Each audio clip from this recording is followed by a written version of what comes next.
السلام عليكم ورحمة الله. إن الحمد لله نحمده ونستعينه ونستغفره ونعوذ بالله من شرور أنفسنا ومن سيئات أعمالنا. من يهده الله فلا مضل له ومن يضلل فلا هادي له وأشهد أن لا إله إلا الله وحده لا شريك له وأشهد أن محمدا عبده ورسوله. أما بعد، فإن أصدق الحديث كتاب الله تعالى وخير الهدي هدي محمد صلى الله عليه وسلم وشر الأمور محدثاتها وكل محدثة بدعة وكل بدعة ضلالة وكل ضلالة في النار. My dear brothers and sisters, tonight is the night of the 13th of Ramadan, 1444 years of the migration of the Prophet ﷺ, which coincides with April 3rd, 2023. We always receive this question during the month of Ramadan, because the month of Ramadan, a lot of the Muslims, they calculate their zakat and they give their zakat. We're talking about zakat al-mal.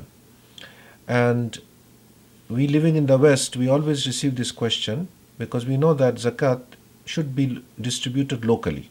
Wherever my city I live in, wherever the zakat is due, I have to give it to the needy people, or that 8 category that Allah has mentioned in the Quran, to the zakat in that locality, and their needs has to be fulfilled first.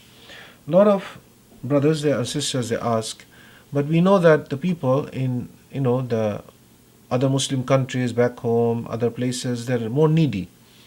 And many of them don't have food even, clothes even. So why cannot we transfer our zakat al-mal there? And their argument is, in America, people, even those who are poor and they're needy, they're in much better situation than the poor people who are living back home. This is a very valid concern. So what is the correct approach should be if this is the situation? First of all, we need to understand that zakat is not our money. If it was our money, we could have decided based upon, these are the people who are more needy, those are not, I'm going to send here, I'm not going to send there. Because it's my money. Allah has given me that right to use the sadaqah, general charity, for that. But zakat al-mal is not my money. Zakat al-mal belongs to the 8 categories. And we have the proof in the sunnah of the Prophet ﷺ, very clear, that it has to be given locally. If it's my money, Allah had given flexibility, there's flexibility. But in this case, there is no flexibility. Why? Because He is the one who decides the law. Allah is the legislator. Second, zakat is the money of the 8 categories. We cannot add a 9th one. The 8 categories, and it has to be the local people. Also, zakat is the right, as we mentioned, of the local poor, miskin, the faqir, and then people who are, for example, have lots of debt, they cannot pay debts, travelers who are stuck, and so on and so forth. These are the local people that we have to take care of them.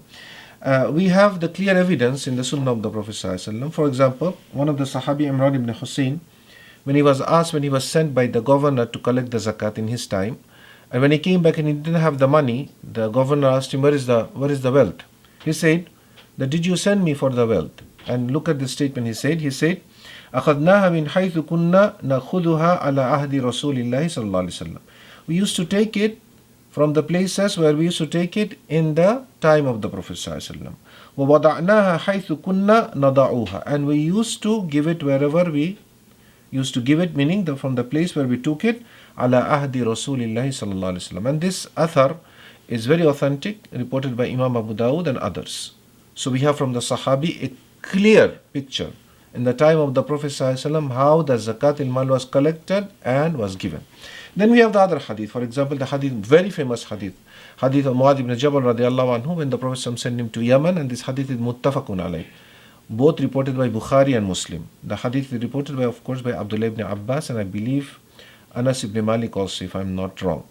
Anyway, the hadith says, the Prophet ﷺ advised Mu'adh ibn Jabal, he said, فَأَخْبِرْهُمْ, meaning tell the people after you give them da'wah of shahada, and after they accept the shahada, after you tell them the 5 times prayer and they accept the 5 times prayer, the Prophet ﷺ said, فَأَخْبِرْهُمْ أَنَّ اللَّهَ قَدْ فَرَضَ عَلَيْهِمْ صَدَقَةً, that Allah has obligated for them sadaqah. And here the sadaqah means zakat al-mal, obligatory charity.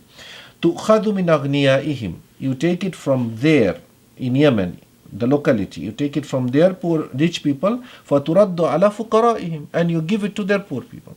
And we have the same narration, same command from the Prophet ﷺ when Dimam ibn Tha'laba, a man from the Banu Sa'd ibn Bakr, he came and asked the Prophet ﷺ, very authentic hadith, okay, that did I ask you by Allah, did Allah send you and obligated you to collect the zakat from our rich and give it to our poor? He's talking about his tribe. The Prophet ﷺ said, Allahumma na'am.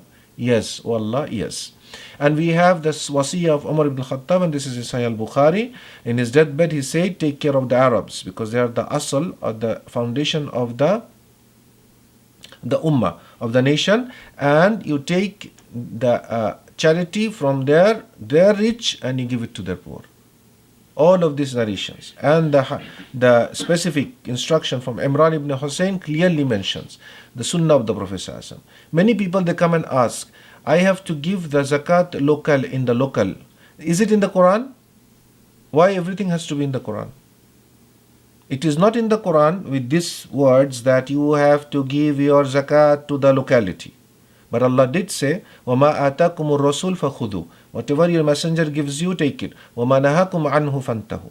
So the Quran directs us and obligates us to follow the sunnah. So once we collect the zakat and we know that the 8 categories are the categories who belong, who deserve this zakat, then we look into the additional instructions. Is there anything additional in the Quran or the sunnah? So don't forget the sunnah. Don't keep on saying it has to be in the Quran, it has to be in the Quran. Not everything is in the Quran. Salat al-Fajr is 2 rakat. Is it in the Quran? Salat al-Dhuhr is 4 rakat. Is it in the Quran? Salat al-Maghrib is 3 rakat. Is it in the Quran? Salat al-Isha is 4 rakat. Is it in the Quran? We have the Salat al-Eid coming up. Is 2 rakat. Is it in the Quran? Many things are not in the Quran. So why this matter has to be in the Quran? Directly from Allah subhanahu wa ta'ala. Yes, Allah could have revealed it, but He didn't decide to reveal it directly. He decided to reveal it indirectly. He sent the Prophet sallallahu alaihi wasallam لِتُبَيِّنَ لِلنَّاسِ, to explain to the people مَا نُزِّلَ إِلَيْهِمْ, what has been revealed to them. So my brothers and sisters, we should not make logical conclusion and emotions and try to change the rule of Allah subhanahu wa ta'ala. Now after we understand what is from the sunnah of the Prophet sallallahu alaihi wasallam, which is a command from Allah subhanahu wa ta'ala, because the Prophet sallallahu alaihi wasallam, وَمَا يَنْتِقُ عَنِ الْهَوَى, he doesn't speak from his desire, in huwa illa wahyu yuha, whatever he does is a revelation from Allah subhanahu wa ta'ala. Then you should also know that the great 4 imams, Imam Abu Hanifa, Imam Malik, Imam Shafi'i, Imam Ahmad, these are the 4 great ai*imma of al-Islam. Not that there are not others, but these 4 great ai*imma, this is their direct fatwa, which is preserved with in the books of the fiqh, direct fatwa that the zakat al-mal cannot be transferred from one land to another land unless the need of the local people is met. With all of these instructions, why would somebody now come and say, well, we need to send our zakat al-mal back home? Now, the argument that the people in America, they live in luxury, this is true. Okay, but not everybody. There are people in America who are needy, desperately needy. There are people in America who are disabled, they cannot work. They barely make it. Some of them, they barely make it. Put yourself in their shoe. You need money, but the people are telling you, well, you live in America. This is your problem, or this is your punishment, maybe. We will not give you any zakat al-mal. We are going to send it back home, everything. Would you want that? Would you like that? You would not like that. Why? Because this is your need. This is your right. We have to understand zakat al-mal. Yes, there are more needy people back home, but the one who deserves it more are the local people, even if their condition is better than the condition of the people back home. Also, in Ramadan, we spend for many other things. For example, in Ramadan, every masjid they spend for iftar. In our masjid here, we have 5-6 masjid in Austin, Texas. One of the masjid here, it spends about $60,000 to $70,000 per Ramadan to serve food. To who? To the desperately needy people in Austin? No. To the people who can easily afford multiple courses of meal at home. But we provide them food in the masjid. Why? Because the community needs to get together. You see, they have a right on this. So we can make the same excuse, say, why we feed them? Let's collect all this money and send it back home. So there'll be no community gathering in the Ramadan. For example, every month in our masjid, we have to almost collect $4,000 to $5,000 because on Friday night we provide dinner.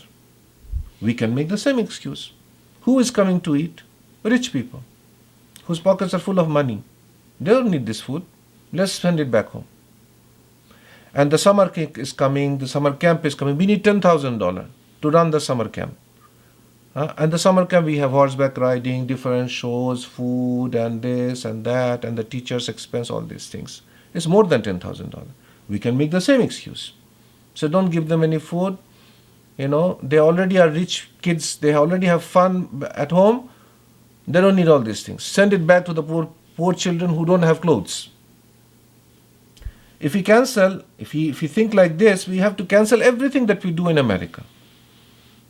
And will it make any sense? It will not even make any sense. This is because we don't understand that every single charity has its own station. We have to keep those stations intact. And many of these brothers and sisters, when they come and ask this question, they don't think that they end up spending more money for all of these luxury items, quote unquote, if you want to use that term. I don't want to use that term, but luxury items. Like every week, we don't have to serve food. Every Ramadan, every day, we don't have to serve the iftar. I'm talking about one of the masjids spends 70,000. What about all the other masjids in Austin? What about all the masjids in Texas? Most likely, we can collect millions of dollars just from the iftar food. Save it and send it back home. But Muslims wouldn't want to do that because they have the right to be established in the town. So if the rich people can establish their right, the poor people cannot establish their right? How come when it comes to them, we are pushing them in the corner and saying, no, they are living in luxury. Their needs are not as important as the needs back home. How come in this situation we don't do the same thing? Because it doesn't make sense. And on top of that, we have instruction from the Prophet ﷺ. So we have the general charity that we can send everywhere because Allah did not put any condition on it. But when it comes to Zakat al-Mal, it's not my money. It's not my charity. It is something, has to be given in a certain way. My brothers and sisters, for the sake of Allah, let's not be involved in this talbis iblis. This is the devil's deception. What is the devil's deception? He comes and plays with our mind. Oh, this money, you can send it back home. No, don't fall into this. Learn what is Zakat al-Mal. We have to learn. We have to pay more attention to the revelation because the revelation decides what should be done in our religion. Not always the emotion and logical conclusion you would be able to decide what is the correct. Allah knows what is the correct. Allah knows that there are more people needy back home. Allah knows that. But yet, with His knowledge and with His mercy, He has commanded us to do the charity in a certain way. So we ask Allah subhanahu wa ta'ala to give us the ability to establish the distribution of zakat, collection and the distribution of the zakat al-mal according to the sunnah of the Prophet sallallaahu alayhi wa sallam. And I hope inshallah ta'ala this should clarify the confusion with regards to why we should not send zakat al-mal. Even if we have our relatives back home who are poor, even that's so, because they don't live locally. However, if we have some money here and some money in our locality back home, upon which zakat is due, let's say I have $10,000 here in America and $5,000 in Bangladesh, in Dhaka, where I'm from. Then the zakat time due, I will pay the zakat, which is $5,000 due on $5,000 in Dhaka because the money is over there, and I will pay the zakat that's due on $10,000 over here, inshallah. One of the brother recently moved from Austin to California. He just asked this question that I was 8 months in Austin, 4 months in California. How am I going to distribute the zakat? Very simple. You will, let's say that you have $50,000 upon which you have to give zakat. This $50,000 you will divide into 12 different chunks. For 8 months you will give in Austin. For the 4 months, inshallah, you will give it in California. So that the rightful people will have the share of their zakat in their locality. And this is the sunnah of the Prophet ﷺ, and this is where the khairiyah is. Those of us who feel bad for the people back home, it is something very natural. We should give it from a general charity, and we should encourage the rich people back home to give the zakat at the due time and the right way. And inshallah, if everybody does their responsibility, fulfills their responsibility, then there will be no shortage in the help that the people need to receive in their locality. I ask Allah subhanahu wa ta'ala to bless the remainder of the Ramadan and to give us a blessed Ramadan and a happy Eid, inshallah ta'ala. Subhanakallahumma bihamdik, ashhadu an la ilaha illa anta astaghfiruka wa atubu ilayk. Wassalamu alaikum wa rahmatullahi wa barakatuh.